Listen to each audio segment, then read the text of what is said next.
subir ao palco para falar de método científico. Um assunto que, para mim, é muito instigante, mas às vezes para alguém possa ter uma lembrança não muito agradável, né? Então, não sei se de repente aí alguém fica com vontade no banheiro, fala, ela vai falar de método científico, deixa eu ver para o banheiro, deixa eu ver aqui minhas redes sociais, arrastar para a esquerda, o que vai vir aí de ciência? Então, está fechada a porta, né? Ninguém fugiu. Vamos começar então a falar um pouquinho da ciência. E como que a Milena chegou lá no mundo da ciência, ou como que a ciência me escolheu? Então foi assim, pessoal. Primeiro eu entrei na engenharia e fugi da engenharia. Por quê? Porque eu queria ser cientista. Então fui fazer bacharelado em química. Porque eu queria ficar no laboratório, assim, ouvindo música o dia inteiro, sozinha, né, tranquila, descobrindo coisas novas. E eu gostei bastante dessa vida de ser cientista. Fiz várias iniciações científicas, eu fiz meu mestrado, eu fiz meu doutorado, mas chegou uma hora que deu uma coceirinha assim, aí eu quis ser professora. Porque a gente gosta de contar para as pessoas que um outro mundo é possível. Que eu não posso ficar só naquela ilha do conhecimento chamado universidade, chamado academia. Eu preciso ir e mostrar. Então, sempre que tinham feiras, as mostras nacionais científicas, lá estava eu, nos parques públicos, nas praças, com as minhas moléculas, explicando a química e tornando isso, então, a química assim, mais popular, trabalhando com a popularização da ciência. Então, como assim que a ciência surge, né? Eu contei para vocês como que a ciência surgiu para mim. Mas como que a ciência surgiu ao longo lá da história? Por que as pessoas fazem ciência? Porque elas estão insatisfeitas, elas estão inquietas, elas estão com umas coceirinhas, estão com alguns incômodos, tá? Então isso faz as pessoas irem atrás, não só da ciência. Por exemplo, o que será que Isaac Newton incomodava? O que incomodava Isaac Newton que ele quis ir lá estudar a gravidade? Ou, por exemplo, Charles Darwin quis saber da origem das espécies. Por exemplo, a Marta nem podemos falar que ela é uma cientista, mas ela tinha vontade de fazer gol.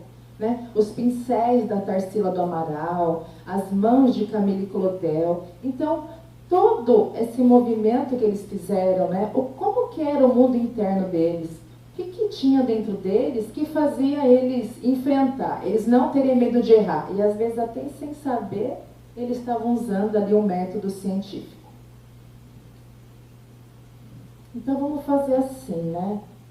Tem espaço. Vamos fazer uma reflexão, tá? Vamos ver se a ciência é para nós. Vocês podem ficar em pé, por gentileza?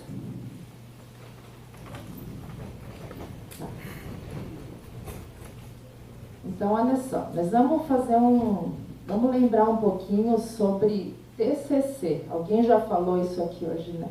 Trabalho de conclusão de curso. Então, assim, ó, quem já fez TCC, levanta a mão direita bem alto. Vai lá. Então, a galera que já sabe que eu vou falar. Vou embora, então. Então, fica com a mão lá, fica com a mão levantada. Você que já fez TCC, mantém a mão direita levantada. Show. Mantendo a mão direita levantada, se você gostou, tá? Então, se você gostou, levanta a mão esquerda também. Isso. Olha, gente, estou tão feliz. Vocês estão gostando? Dá uma giradinha aí. Dá uma olhadinha aí, aqui na Cidade da Dança. Dá uma olhadinha aí. Beleza. Vejam o que isso representa. Vamos sentar para continuar o papo. Tá? Então, o que será que essas mãos levantadas representam para nós, nesse contexto do dia de hoje? Tá? Então, alguns já conhecem a ciência, falaram que a ciência é ou não para mim. Então, para chegar, né, no método científico, vamos ver o que o Descartes falou lá em 1500 e pouco. A gente está falando de traçar novos futuros, mas onde estão as bases desse novo futuro? Tá? Então, quando o René Descartes escreveu isso, ele escreveu o Discurso e o Método, né? Ele escreveu até em francês, não escreveu no latim, como era da época, né? Porque ele já imaginava que essas ideias precisavam atingir um público maior. Então, o que é esse método científico? O que ele abraça? Ele abraça o problema. Então, para a gente fazer ciência, ou não para fazer ciência exatamente, mas para a gente utilizar esse método científico, tem que ter o quê? Tem que ter um problema. Né? Problema a gente conhece bastante, né? Tenho que ter hipóteses, tenho que ter mais o quê? Fazer a mão na nada, de ficar pensando no meu problema, né? Será que? Porque a hipótese são as perguntas que eu vou me fazer, tá? E eu tenho que pôr a mão na massa, tá? E aí eu vou ter lá um resultado. Será que foi bom? Ah, não foi tão bom, vamos voltar. Tá? Então, o conhecimento, ele é aquela espiral, então não é uma coisa engessada. Então, eu vou contar para vocês o problema que eu tive. Estou com um problema agora aqui, de ter que falar para vocês um assunto aí que alguns gostam, uns odeiam, eu tenho alguém cronometrando o que eu estou falando, então eu estou com um problema agora, mas eu não vou poder discutir muito ele aqui, mas eu vou contar um outro problema que me chamou a atenção e me fez caminhar um pouquinho, porque essa coceirinha, né, essa inquietação, isso que faz o mundo girar. É nossa insatisfação, como eu falei no início ali para vocês. Então, o que me impactou? Teve uma época, né, morei ali em São Paulo, então eu passava muito ali, Rio Tietê, Ceasa, Aterro dos Bandeirantes, todo um local assim com cheiro característico, sabe? E aquilo me incomodava. E quando eu percebia também, eu fui atrás dessas informações, gente, quase 40% das frutas, elas são desperdiçadas, porque às vezes não são, como alguém falou aqui de manhã, né? Tem muita pintinha, então o consumidor não quer comprar aquela fruta, tá? E eu descobri que 40% da produção anual de banana era descartado, ninguém fazia nada. E uma outra coisa que me irritava também é aquele cheiro do rio todo dia, né? Ficava 1h15 lá no trânsito, aquele rio cheirando, né? Aquela coisa que incomodava um pouco. E eu fui conhecendo, vendo como que eram esses tratamentos, né? Como que o pessoal podia tentar limpar aquele rio, o que existia. E aí eu comecei ali a fazer a iniciação científica, tá? E aí, na iniciação científica, eu trabalhei com uns negócios bem legal, assim, tipo nanopartículas magnéticas, sabe? Uma coisa assim, meio futuro e tal. Mas eu vi que aquilo, para Milena, assim, estava um pouco longe de ser aplicado.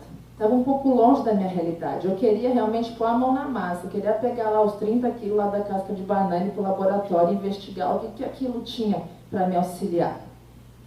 Então, essas eram as minhas perguntas. Fui ao laboratório, trabalhei com as cascas de banana, apliquei, consegui remover até urânio, gente, com as cascas de banana. E foi tão legal porque aí eu ampliei um pouquinho. Em vez de usar só as bananas, quando eu ia tomar um cafezinho, eu perguntava assim: o que você faz com esse pó de café ali da máquina? Eu jogo no lixo. Tá. Aí fica aquela informação, porque eu gosto de café, né? Não sei se alguém aqui gosta, mas a gente toma bastante café. Uma outra coisa, ia passear no Parque do Ibirapuera, dar uma caminhadinha, tomava uma aguinha de coco, aqui a gente toma no Mirante, né? A gente vai sobre o Mirante, quando desce, toma aguinha de coco. Aí eu queria sair no parque, até estacionamento, tomando água de coco. Não, você tem que tomar aqui, moça. Era moça, claro. Tem que tomar aqui, moça, água de coco. Eu falei, por quê? Não, porque a gente tem que ser responsável pelo resíduo que a gente gera. Eu falei, nossa, né? Uma pessoa ali, já ali trabalhando, ainda tem que cuidar do lixo, né? A gente às vezes não cuida de todo esse ciclo, tá bom? E pastel, né? Aqui também não tem bastante pastel. E junto com o pastel que a gente toma? Caldo de cana, né? E o que faz com bagaço, gente? Aí eu falei, agora eu vou levar tudo isso para o laboratório. Então, além das cascas de banana, eu levava também o bagaço de cana, levava as fibras do coco, levava o pó do café. Aí foi a festa das cascas das biomassas. Eu era tipo a Carmen Miranda lá da USP, sabe? De tanta casca, de tão cheiroso, era mosca, era uma alegria só. E eu também quis sair do laboratório.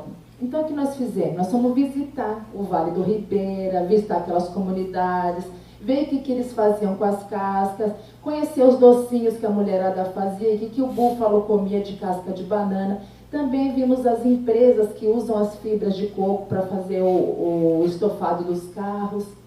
E ali eu fui conhecendo todo esse ciclo. Então, esse é um exemplo, né? Alguma coisa que estava no meu cotidiano que me incomodou.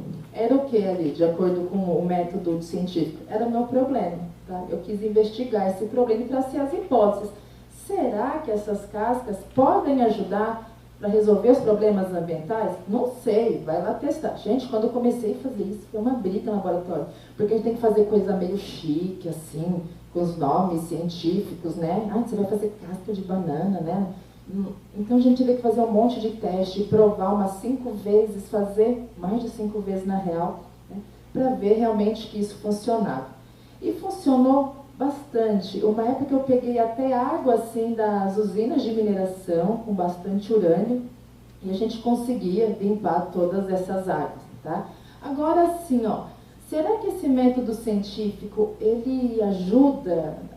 Eu, assim, normal, aqui no meu dia a dia, não trabalho, não faço mais mestrado, já acabou o doutorado, será que aqui no meu dia a dia esse método científico pode ajudar? Será que esse negócio não é assim, ai, tem que ter um problema complexo, tem que ter uma equação, tem que ter um negócio bem louco ali para usar método científico? Gente, não. O que a gente tem que ter para usar o método científico? Número 1, tem que ter um problema, tá? Então, problema qualquer. Ah, eu vou pintar a parede da minha casa. Vou trocar de carro. Qualquer problema desses, eu posso traçar uma hipótese, eu posso testar ela, ver se dá certo. Não deu essa cor, né? Então, hoje até tem, né? Você compra uma latinha menor, testa, depois você vai lá e compra a latinha inteira lá, se você gostou da cor. Então, eu posso sim usar o método científico no meu cotidiano, tá? Porque, gente, desde lá da Grécia, né, que ainda não tinha os TikTok, essa coisa lá dá para ficar distraindo muito pessoal, eles já se falavam, né, sempre foi questionado a influência ali do passado, do futuro.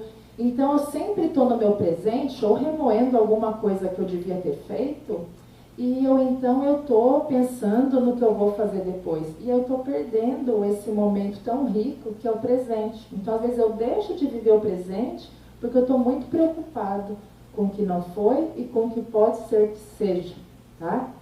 Então, ficar sem pensar, ficar sem informação, isso daí é impossível, né? A gente está num mundo assim muito animado, digamos assim. Então, se eu não fizer escolhas, o algoritmo vai escolher para mim. Eu posso ser meio que levado, né, por esse movimento todo. Então, será que se nesse mundo de tanto movimento, será que eu consigo parar e olhar um probleminha, traçar uma hipótese, né? Fazer um testezinho. Teste comigo, gente. Às vezes no semáforo você já faz um método científico inteiro, já lança quase uma tese, né, de qual percurso você faz quando você vai buscar o seu filho na escola, tá? Então, se você consegue lembrar dessas etapas, de repente separar um pouquinho desse seu universo de possibilidades, de repente a gente consegue fazer escolhas melhores. E essas escolhas melhores, elas podem ajudar-nos a traçar um novo futuro.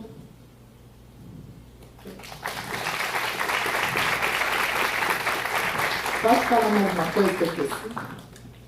Isaac Newton. Se eu cheguei até aqui, é porque eu subi nos ombros de gigantes.